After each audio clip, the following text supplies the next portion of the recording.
आज थोड़ा आपके जैसे इन वगैरह करके मैं आया था। आपसे बहुत ज्यादा पॉइंट करूया। आज आपल्या सर्वांना माहिती आहे की महाराष्ट्राचा अर्थसंकल्प सादर होणार आहे। अर्थसंकल्प सादर होत असताना आमच्या 2-3 अपेक्षा आहेत मुख्यमंत्री महोदयांकडून आणि ह्या अपेक्षा पूर्ण होतील ही आम्हाला खात्री आहे। पहिली अपेक्षा हीच आहे की हे जे काही इराणचं युद्ध चालू आहे या इराणच्या युद्धामध्ये साधारणपणे जे काही आपल्या एनर्जी किमती वाढणार आहेत किंवा बाकीचं जे काही वाढणार आहे त्याच्यावर मुख्यमंत्र्यांचं काय उत्तर असेल किंवा महाराष्ट्रावर परिणाम काय होणार, दुष्परिणाम काय होणार ह्याच्यावर आम्हाला ऐकणं आम्ही उत्सुक आहोत। दुसरं म्हणजे इंडो US करार डील जो झालेला असेल, झाला आहे नाही आहे ह्याच्यावर देखील आम्हाला मुख्यमंत्र्यांचं बोलणं आणि महाराष्ट्रावर पुन्हा त्याचे काही परिणाम दुष्परिणाम आहेत का हे ऐकायचं आहे। कारण इंडो US करारबद्दल बोलत असताना कालच आपण पाहिलं असेल USचे प्रतिनिधी आम्हाला सांगतात की 30 दिवसाची परवानगी दिलेली आहे। आता ही खरोखर परवानगी घेण्यासारखा आपला देश म्हणजे जे स्वातंत्र्य आपण 1947 मध्ये मिळवलं ते गमावलेलं आहे का हे उत्तर कदाचित देश पातळीवर येईल। पण जसं मी सांगितलं ना की इंडो EU डील झालं असेल, इंडो US डील झालंय नाही झालंय, पण ह्याचा आपल्या शेतकऱ्यांवर काय परिणाम दुष्परिणाम होणार आहे, मॅन्युफॅक्चरिंग सेक्टरवर काय परिणाम दुष्परिणाम होणार आहे, शहरांवर असेल ग्रामीण भागावर असेल, हे आम्हाला ऐकणं गरजेचं आहे। कारण आता निवडणुका होऊन गेल्यात। आम्ही असं अपेक्षित आहे आम्हाला की मुख्यमंत्र्यांनी ह्याच्यावर स्पष्टपणे बोलावं, जे खरं असेल ते बोलावं आणि परखडपणे बोलावं। तसंच हे जे इराणचं युद्ध चालू आहे, तेलाची किंमत असेल, गॅसची किंमत असेल, ह्याचा सगळ्याचा इम्पॅक्ट आपल्या महाराष्ट्रावर होणार आहे। कारण महाराष्ट्रात असंही बोललं जातं की एनर्जीच्या किमती किंवा विजेची किंमत ही फार जास्ती आहे, इंडस्ट्रीसाठी असेल किंवा इतर क्षेत्रांसाठी असेल। मग हे सगळं होत असताना काय किंमत मोजावी लागणार आहे आपल्याला ह्याच्यावर मुख्यमंत्र्यांनी आजचा अर्थसंकल्प सादर करत असताना बोलणं गरजेचं आहे। तिसरी गोष्ट म्हणजे आपल्याला आठवत असेल 3-4 महिन्यापूर्वी मुख्यमंत्र्यांनी आश्वासन दिलं होतं राज्याच्या शेतकऱ्यांना की आम्ही कर्जमुक्त करून देऊ जूनपर्यंत। आता ती कर्जमुक्ती ह्या अर्थसंकल्पात होणार आहे नाही होणार आहे, कशी काय होणार आहे, आज आम्ही ते ऐकायला उत्सुक आहोत। आणि हे सगळं होत असताना जर आर्थिक पाहणी अहवाल पाहिला तर महत्त्वाची गोष्ट म्हणजे इन्फ्रास्ट्रक्चर वगैरे खर्च तर तुम्ही दाखवलेला आहे, पण कर्ज आणि कर्जाचं व्याज हे चुकवण्यामध्ये जो तुमचा खर्च होत आहे तो भयानक तुमचा खर्च होत आहे। तर तुम्ही आर्थिक स्थिती आता पुढे कशी सांभाळणार? कारण पुढचे 3 वर्ष निवडणुका तशा काही फार नाही आहेत आणि अशी सिच्युएशन असताना मुख्यमंत्र्यांनी राज्यासमोर स्पष्टपणे जे खरे आहे ते बोलावे ही आमची मनोमन इच्छा आहे। ती पूर्ण होईल ही आपल्या माध्यमातून मी मुख्यमंत्र्यांकडे गोष्ट पोहोचवत आहे। अरे आता ह्याच्यावर काही राज्यसभेवर बोलूच ना आपण, पण ह्याच्यावर काही इंटरेस्ट नाही तुम्हाला? करू एक एक करू मग परत। एक परिणाम हा शेतकऱ्यांवर होतो। कुठली गोष्ट मग अवकाळी पाऊस असो किंवा दुष्काळ असो किंवा आता सुरू असलेलं युद्ध असो, म्हणजे कुठून फिरून फिरून शेतकऱ्यांवर प्रश्न। बघा तिन्ही गोष्टी तुम्हाला परत एकदा सांगतो। कर्जमुक्ती होणार की नाही ह्याचं उत्तर आम्हाला स्पष्टपणे पाहिजे, अपेक्षित आहे। दुसरी गोष्ट म्हणजे हे जे काही US, इस्रायल आणि इराण हे युद्ध चालू आहे, मग बाकीचे सगळे देश आहेत, स्ट्रेट ऑफ हॉर्मोज असेल किंवा तिथून येणारा आपलं तेलाचा साठा असेल, बाकी सगळे जे काही असेल ह्याच्यामुळे आपल्या विजेच्या किमती, तेलाची किमती ह्या सगळ्या वाढणार किंवा काय परिणाम होणार। अर्थात प्रधानमंत्री महोदयांकडून अपेक्षा आहेच, पण महाराष्ट्र म्हणून, राज्य म्हणून, कारण आपण आपल्याला स्वतःला एक प्रगत राज्य मानतो, अर्थात कृषी क्षेत्रात जेवढं पुढे आहोत तसंच आपण मॅन्युफॅक्चरिंगमध्ये वर्षानुवर्ष पुढे ऐतिहासिक ह्याच्यात राहिलेलो आहोत। पण हे होत असताना 2 गोष्टी त्याच्यात काय नक्की आपल्याला परिणाम किंवा दुष्परिणाम भोगावे लागणार आहेत ही जर आमच्या मनाची तयारी केली, कारण निवडणुका झाल्यात, खोटं बोलून आता भाजपकडून उपयोग नाही आहे, खरं बोला आणि तशी आम्ही आमच्या मनाची तयारी करू। आमच्या शेतकऱ्यांवर काय परिणाम होणार आहे, MSMEवर काय होणार आहे, मॅन्युफॅक्चरिंग सेक्टरवर काय होणार आहे, बाकीच्या सेक्टर्सवर काय होणार आहेत, हे तर परिणाम आहेतच ना। आता डेटा सेंटर जे येत आहेत, जर आपल्या विजेच्या किमती वाढल्या तर डेटा सेंटरवर परिणाम होणारच आहे। आणि तिसरी गोष्ट जसं मी सांगितलं ना की इंडो EU डील जो झालेला आहे, करार झालेला आहे, त्याचा परिणाम दुष्परिणाम तर आहेच, ते तर आपल्याला पाहायला लागतीलच, कारण ते डील झालेलं दोघांनी काही घेतलंय काही दिलेलं आहे। पण तसंच इंडो US डील झालाय की नाही झालाय, झाला असेल तर मग नक्की आपण त्या दबावाखाली आलोय का, नाही झालं असेल तर प्रधानमंत्री महोदयांनी सत्कार का स्वीकारला ही सगळी वेगळी गोष्ट आहे। पण हे सगळं जरी एका बाजूला असलं तरी काल जे आम्ही ऐकलं, USचे एक अधिकारी सांगतात, अमेरिकेचे एक अधिकारी सांगतात की त्यांनी भारताला, आपल्या देशाला 30 दिवस तेल रशियाकडून घेण्याची परवानगी दिलेली आहे। आपल्या देशाला तर परवानगी दुसऱ्या देशाची घ्यायला लागते। ही जर परिस्थिती उद्भवली असेल आपल्या देशावर तर मग महाराष्ट्राने काय करावं आणि महाराष्ट्रासाठी पुढचे दिवस कसे असतील हे आज मुख्यमंत्री महोदयांनी अर्थसंकल्पामध्ये बोलून दाखव. मैं सब बोलूंगा, ये पूरा मराठी होने तो फिर हिंदी पे आता हूँ फिर इंग्लिश. महाराष्ट्र 5व्या नंबरला आलेलं बघायला मिळत आहे. तमिळनाडू आणि कर्नाटकपेक्षाही आणि गुजरातपेक्षाही मागे सध्या राज्य गेलेलं बघायला मिळत आहे. तुम्हाला वाटतंय की एकूणच यासाठी म्हणजे उद्योग क्षेत्रासाठी काही नवीन प्रयोजन असेल किंवा महाराष्ट्र पुढे यावा यासाठी काही प्रयोजन याच्या बघा तुम्हाला सांगू का, आता ह्या आकड्यांमध्ये मी जात नाही, कारण ठीक आहे मुख्यमंत्री महोदय एका वेगळ्या भ्रमात आहेत की आपण ट्रिलियन डॉलर वगैरे वगैरे ते सगळं ठीक आहे. परवाचं भाषण जर आपण ऐकलं असेल तर आम्ही उत्तर पण दिलं नाही, आम्ही उलट आनंदात राहत त्याच्यात. पण महत्त्वाची गोष्ट म्हणजे ते राज्य जे जे करत आहेत आपण तसं काही करत आहोत का? तामिळनाडू करून जर असं आपण पाहिलं तर जे इन्व्हेस्टमेंट समिट्स होतात जे पर्यावरणावर आणि तसंच उद्योग जगात आपण पाहतो जे काम त्यांचं चालू आहे तसं आपण काही करत आहोत का? कर्नाटक असेल, गुजरात असेल, उत्तर प्रदेश देखील असेल, इथे येऊन त्यांच्या ज्या रोड शोज होतात किंवा समिट्स होतात तसं आपण गेल्या 4 वर्षात काही केलं आहे का? जो एकंदर राजकीय गोंधळ आपण आपल्या राज्यात पाहतो तो पाहता, राजकीय अस्थिरता पाहता किंवा राजकीय दादागिरी पाहता गुंतवणूक आपल्या राज्यात तसे येऊ शकतील का? आणि म्हणून मी हे देखील परवाच्या त्यांच्या मुख्यमंत्र्यांच्या भाषणानंतर सांगितलं होतं की डॅव्हॉस किंवा इतर ज्या काही ते सगळे प्रकार करतात, आता ठीक आहे ना, निवडणुका होऊन गेल्या, श्रेयवाद होऊन गेलं, आता तरी दोन्ही बाजूच्या काही तज्ज्ञ लोकांना असेल, काही अनुभवी लोकांना असेल, एकत्र घेऊन बसा आणि आपलं राज्य कसं प्रगती करू शकेल या कॉम्पिटिशनमध्ये ह्याच्यावर विचार करा. आणि तिथे आज अर्थसंकल्प सादर होणार आहे. अर्थसंकल्पानंतर सगळ्यात पहिला अधिकार असतो तो विरोधी पक्ष नेत्याचा त्या अर्थसंकल्पावरती बोलण्याचा. आज दोन्ही सभागृहामध्ये विरोधी पक्ष नेताच नाहीये आणि करेल अशी अपेक्षा वाटते का सर? मला आपण हे पहा, पहिल्याच दिवशी मी सांगितलं होतं की कदाचित हे पहिलं सत्र असं असेल पूर्ण देशामध्ये, आपली इतिहासात नोंद होईल की भाजप एवढं घाबरतं की पहिल्यांदाच अर्थसंकल्पामध्ये वरच्या हाऊसमध्ये किंवा खालच्या म्हणजे आमच्या विधान परिषदेत किंवा विधानसभेत कुठेही विरोधी पक्ष नेता दिला नाहीये. आणि हे कदाचित पहिलं असं उदाहरण असेल. आणि अर्थसंकल्पात अर्थ असेल का हे देखील पाहणं महत्वाचं. परिणाम असा होतो की जे कमर्शियल गॅस सिलेंडर्स आहेत त्याचा पुरवठा कंपन्यांनी बंद केला आहे. हॉटेलला आपण पाहिलं असेल काल गुजरात गॅसनी अनाऊन्स केले की त्यांचं 50% आलेलं आहे. हेच मी सांगते की हॉटेल व्यवसाय असेल किंवा तुमचे मॅन्युफॅक्चरिंग असतील किंवा डेटा सेंटर असतील, सर्व्हिस सेक्टर असेल, ॲग्रिकल्चर असेल, ह्याच्यावर काय नेमकं परिणाम दुष्परिणाम होणार आहे हे आम्हाला इकडे मुख्यमंत्र्यांनी सांगावं आणि देशात पंतप्रधान महोदयांनी सांगावं. हे मी परवा पण सोशल मीडियाच्या माध्यमातून व्यक्त झालेलो आहे. आणि ह्याच्यात बघा कुठेही राजकीय आरोप प्रत्यारोप आम्ही करणार नाही, कुठेही श्रेयवाद आणणार नाही, पण आमची हीच भूमिका आहे की देशासाठी आपण सगळे एकत्र एक सूरमध्ये बोललं पाहिजे आणि देश हिताचं काय आहे त्याच्यावर आपण सगळ्यांनी एकत्र काम केलं पाहिजे. इराकची एक युद्ध नौका आली होती, राष्ट्रपतींच्या समोर संचलन इराण. इराक तर इंडियन ओशन मध्ये त्या युद्ध नौकेवर हल्ला करण्यात आला. 80 पेक्षा जास्त जण ठार झाले. त्यामध्ये सरकारकडून काही त्याबद्दल स्पष्टीकरण. बघा तुम्हाला सांगू, नेहरूंच्या काळात किंवा इंदिराजींच्या काळात नॉन अलाइन्ड मुवमेंट म्हणजे आपण सगळ्यांसोबत आहोत देखील कुठच्याही एका गटात नाही होत, तसं होतं.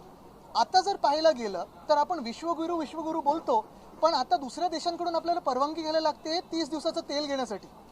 ही अशी परिस्थिती कोणी आणली? गेल्या 10 वर्षात आपण जिथे जिथे जगभरात फिरलेलो आहोत, मिठ्या मारलेल्या आहोत, त्याचा उपयोग काय झाला हा देशवासियांनी आता विचार करावा. आणि अशा गोष्टींवर पण म्हणजे आपल्या समुद्राच्या ह्याच्यात नॉटिकल माइल्समध्ये आपल्या टेरिटरीमध्ये जर असे काही होत असेल आणि आपल्याकडे गेस्ट म्हणून आले असतील आणि आपण त्याच्यावर काही बोलू शकत नाही, मदत करू शकत नाही, मग काय अर्थ आहे त्याला? राहुल गांधी देखील त्यांचा एक जुना व्हिडिओ ट्विट केलेला आहे. त्यामुळे त्यांनी सांगितलं की Indian ocean is my priority, Modi साहेबांनी सांगितलं होतं. पण आता कोणी काही बोलत नाही भाजपकडून. आपले एक ते वैभव काळे देखील तिथे UN च्या तर्फे गेले होते, कर्नल, ते देखील त्या युद्धात मारले गेले होते 2-3 वर्षापूर्वी. त्याच्यावरही कुठे आपल्या केंद्र सरकारने बोलून झालेलं नाही. राज्यसभेसाठी असं काय घडलं? तुम्ही थांबलंच होतं. साहेबांना पाठिंबा दिला आणि बघा 2-3 गोष्टी आहेत. पहिली गोष्ट हीच आहे की पहिल्या दिवसापासून मी सांगत होतो की पवार साहेब, त्यांचा अनुभव असेल, त्यांचं वय असेल, त्यांचं जे काही एक स्थान आहे राजकारणात त्याच्याबद्दल दुमत नाही. त्यांच्याबद्दल जे आदर आहे किंवा आमचे जे काही मैत्री आहे, कौटुंबिक संबंध माझ्या आजोबांपासून आहेत, त्याच्याबद्दल कुठेही दुमत नव्हतं आणि ते असायचं कारणही नाही. पण मी पुन्हा एकदा सांगतो, मी जी भूमिका मांडत होतो आणि आज देखील मांडत आहे ती पक्षहिताची आहे, पक्षासाठी मांडतो नेहमी आणि पक्षाच्या वतीने मांडत आहे.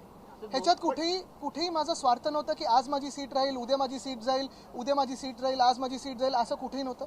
पण महत्त्वाची गोष्ट हीच आहे, 2-3 गोष्टी महत्त्वाच्या होत्या. पहिली म्हणजे कुठचीही घोषणा पत्रकार परिषदेतून होऊ शकत नाही, ती मातोश्रीवर बैठक झाल्यानंतरच होते. हे परवा सिद्ध झालं. जयंत पाटीलजी आणि सुप्रियाताईजी देखील आल्या होत्या, मातोश्रीवर चर्चा झाल्या. त्याच्यानंतर उद्धव साहेबांनी देखील आमच्या पक्षप्रमुखांनी सांगितलं काही संभ्रम जे आहेत पक्षाबद्दल, परत पवार फॅमिलीबद्दल नाही, व्यक्तीबद्दल नाही, पण पक्षाची जी भूमिका होती, विलिनीकरण होणार नाही होणार. तर काल बघा, काल पक्ष ते रावराणे आहेत, त्यांना एकनाथ शिंदेच्या तर्फे तिथे प्रभाग समिती मिळाली. तर नेमकं कुठच्या बाजूला काय आहे ती भूमिका आम्हाला स्पष्ट करणं जी थोडी गरजेची होती ती काल आली. दुसरी गोष्ट म्हणजे पुन्हा एकदा मी सांगतो, दुर्दैवाने असं आहे की शिवसेना उद्धव बाळासाहेब ठाकरे पक्षाला कदाचित आता मग ही राज्यसभेचा ही जी एक संधी होती ती गेल्यानंतर कदाचित 2029 पर्यंत पुढची संधी येणार नाही. कारण आत्ता जो काही आमचं MVचं तथ्य होतं किंवा जे काही प्रिन्सिपल्स आम्ही फॉलो करत होतो, न्यूमेरिकली असेल सर्वात जास्ती आकडे असणारा पक्ष आमचा होता, मिळाले तिसऱ्या पक्षाला, ठीक आहे, काही प्रॉब्लेम नाही. पण हे आता तुटल्यानंतर परत 28ला कदाचित काँग्रेस दावा करू शकेल, आमच्यातले जे यावेळी इच्छुक होते ते देखील दावा करू शकतील. आणि ह्या सगळ्या गोंधळामध्ये जर आपण पाहिलं तर मतांचा कोटा हा फार जास्ती वाढतोय.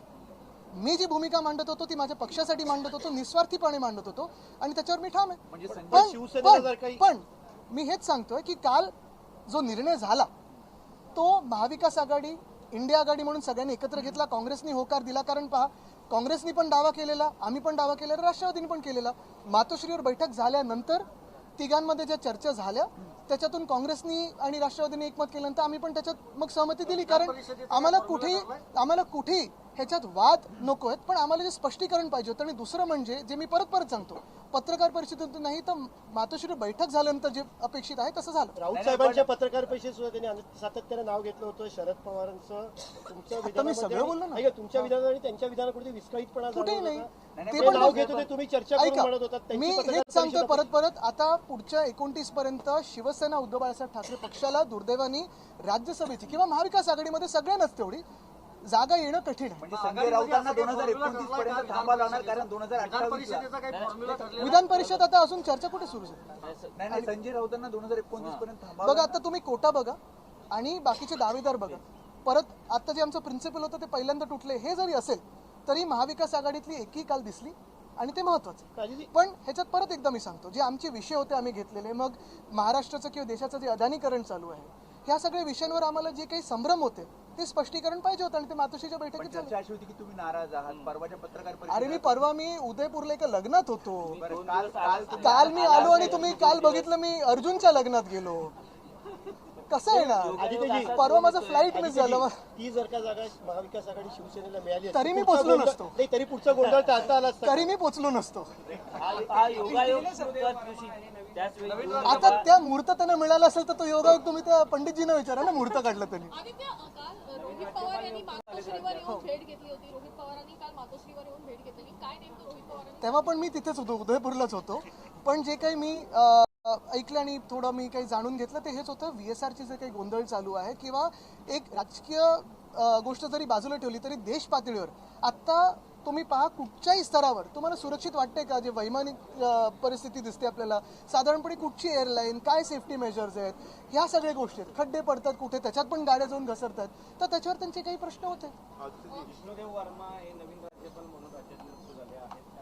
त्यांचं स्वागत आहे आणि ती राज्याची भूमिका परखडपणे मांडत राहतील आणि महाराष्ट्राचे बोलत राहतील ही अपेक्षा आहे. राज्यसभेसाठी शिंदे गटात काँग्रेसमधून आलेल्या ज्योती वाघमारेंना संधी दिली, मात्र इथल्या ज्येष्ठ लोकांना डावललं, नाराजी देखील त्यांनी बोलून दाखवली. ठीक आहे, जाऊ दे. बघा काय आहे की हेच मी परत सांगत आहे की जे आमच्या बाजूचं आहे ते आम्ही बोललेलो. बजट शुरू नहीं हो जाएगा ना. सबसे बड़ा सवाल इस प्रकार से अमेरिका ने ट्वीट करके साफ साफ झलकाया है कि 30 दिन जी, मैं आज महाराष्ट्र का अर्थसंकल्प है और उसमें 3 अपेक्षाएं रखता हूं. 3 जो सवाल है मेरे CM साहब के सामने वो रख रहा हूं आप ही के माध्यम से. पहली बात तो ये है कि जो ईरान का युद्ध चल रहा है उसमें स्ट्रेट ऑफ हॉर्मुज़ हो या बाकी सारे जो आने जाने के माध्यम हो, फिर वो ट्रांसपोर्ट हो, फिर वो गुड्स का हो, सारे जो हमारे सेक्टर्स इम्पैक्ट होने वाले हैं, फिर वो मैन्युफैक्चरिंग हो, एग्रीकल्चर हो, सर्विस सेक्टर हो, फार्मास्यूटिकल सेक्टर हो, ये सारे सेक्टर्स पे क्या इम्पैक्ट होने वाला है. मेरी अपेक्षा तो ये है कि प्रधानमंत्री महोदय देश को संबोधित करें और खुद कहें कि हमें कौन से क्या हार्डशिप्स झेलने पड़ेंगे अगले 2-3 महीनों में. लेकिन जब तक बात रहती है महाराष्ट्र की, मेरी अपेक्षा है कि आज मुख्यमंत्री महोदय ये बात कहे. दूसरी यही बात है कि इंडो EU जो डील हुआ है और इंडो US डील हुआ है नहीं हुआ है, इस पे जो एक थोड़ा संभ्रम है, उस पे भी स्पष्टता हमारे मुख्यमंत्री महोदय दे, ताकि हमारे जो किसान है या फिर मैन्युफैक्चरिंग सेक्टर है या फिर MSMEs है, ये भी वैसी ही मनस्थिति बना ले कि अगले कई महीनों में क्या करना होगा। और तीसरी बात अगर आप जानते हो तो यही है कि मुख्यमंत्री महोदय ने 3-4 महीने पहले चुनाव से पहले यह कहा था हम किसानों को राहत देंगे, हम लोन वेवर देंगे। तो वो आज लोन वेवर क्या इस बजट में रिफ्लेक्ट होगी कि नहीं होगी, यही मैं पूछना चाहता हूँ। 7 राज्यों में 7 गवर्नर चेंज किए गए हैं, हालांकि कुछ राज्यों में चुनाव भी है, वहाँ के गवर्नर चेंज किए गए, ये जो टाइमिंग है उसको किस तरह देखते हैं? टाइमिंग तो बीजेपी सिर्फ पॉलिटिकली इस्तेमाल करती है गवर्नर्स को। एक गवर्नर जो तमिलनाडु में थे, आपने देखा होगा, जैसे हमारे यहाँ कोश्यारी साहब थे, वैसे वहाँ के रवि जी ने बहुत बार वहाँ के सदन का अपमान किया है, हमारे राष्ट्रगीत का अपमान किया है, संविधान का अपमान किया है। तो ये तो भाजपा खेलते रहते हैं कठपुतलियों के साथ। आपने स्ट्रेट ऑफ हॉर्मोज की बात करी, वहाँ पर मैं महाराष्ट्र के संदर्भ में बात करूंगा, बहुत बड़ा इंडस्ट्री है सी फूड से जुड़ी हुई, जो वहाँ पे जहाज अटके हुए हैं। एक्सपोर्टर्स को इस वक्त एक भारी नुकसान होता हुआ दिखाई दे रहा है। आपको लगता है कि रिलीफ पैकेज यहाँ पर महाराष्ट्र सरकार? देखिए, ये तो रिलीफ पैकेज की जो अगर बात हो या वहाँ की इवैक्यूएशन की बात हो, मुझे लगता है और उम्मीद है कि सरकार कुछ न कुछ सोच रही होगी। लेकिन जब तक की बात रहती है हार्डशिप्स की, क्या हमें कठिनाई झेलनी पड़ेगी, क्या इसमें जटिलता हो सकती है आगे जाके, ताकि इसमें सुलझाए क्या। यानी अगर मैन्युफैक्चरिंग सेक्टर हो या एग्रीकल्चर सेक्टर हो या जैसे एनर्जी की कीमतें हो, इसमें क्या क्या हम कर सकते हैं और क्या हमें सबको राजनीति बाजू में छोड़ के एक साथ एक सुर में कहना चाहिए कि नहीं, हम देश के लिए ये एक साथ करना चाहते हैं, ये जो उलझन है ऐसे सुलझाना चाहते हैं, उस पर हम फोकस करें तो मुझे लगता है बेहतर होगा। अयातुल्लाह खामेनी की जो डेथ को लेकर काफी टाइम देर लग गई, जब ऑफिशियली हमने अपनी तरफ से एक दुख प्रकट किया उनकी तरफ से, आपको लगता है उसका खामियाजा? देखिए, चाबार पोर्ट के बारे में भी कुछ नहीं कहा है, हमारे 14,000 करोड़ की इन्वेस्टमेंट है। वापस मैं एक बार कहना चाहता हूँ, युद्ध हुआ नहीं हुआ, किसने किस पे किया, कैसे होना चाहिए था, क्या होना चाहिए था, ये सब एक तरफ। लेकिन दूसरी तरफ अगर कोई ऐसी घटना घटती है तो फिर देश की सरकार कुछ अपनी देश को आवाज़ है नहीं है। ये भी एक समय ऐसे भी था नेहरू साहब के समय पे, पंडित नेहरू जी के समय पे, कि हम नॉन अलाइंड रहते थे। अब तो आइसोलेटेड हो गए, यानी कोई विश्वगुरु को पूछ रहा है नहीं पूछ रहा है, इस पे आ गए। तो तकलीफ यही है कि कल जैसे मैंने देखा, आपने आप ही के माध्यम से देखा कि यूएस ने हमें परमिशन दी है 30 दिन के लिए, सिर्फ 30 दिन के लिए, कि हम रशियन ऑयल खरीदें। क्या हम फिर एक बार किसी के कॉलोनी बन गए? क्या हम जो आज़ादी हमें मिली थी 1947 में, क्या हम खो बैठे हैं? इस पे भी बात होनी चाहिए, इस पे भी सवाल होने चाहिए, इस पे भी बहस होनी चाहिए। My only question is the way the government has kept quiet completely after the geopolitical situation around the world. Does our government have a voice? Two, from non-alignment at a certain point, we have come to being isolated in the world. That is the drop in our foreign policy, which is directionless and clueless. And three, yesterday's comments from the United States about giving us the permission to buy Russian oil for 30 days. Now, whether it is prudent to buy Russian oil during the Ukraine attack, not, is a completely different question. But the words of giving permission, are we a colony of any country? Have we lost the freedom that we had won in 1947? That is something that the BJP and the Prime Minister has to answer. जी, seasoned politician, ये seasoned मुख्यमंत्री रहे हैं और उनका यूं राज्यसभा जाना अखरता, ये एक ही बात दिखाता है कि सारे के सारे जो क्षेत्रीय दल हैं, रीजनल आवाजें हैं, उनको भाजपा कैसे खत्म करती है और कौन इनके ट्रैप में आता है और कैसे खत्म करने में लग जाती है, ये कल के नीतीश जी के इनको एलिवेशन कहिए राज्यसभा में या एग्जिट कहिए, इसने बताया। धन्यवाद।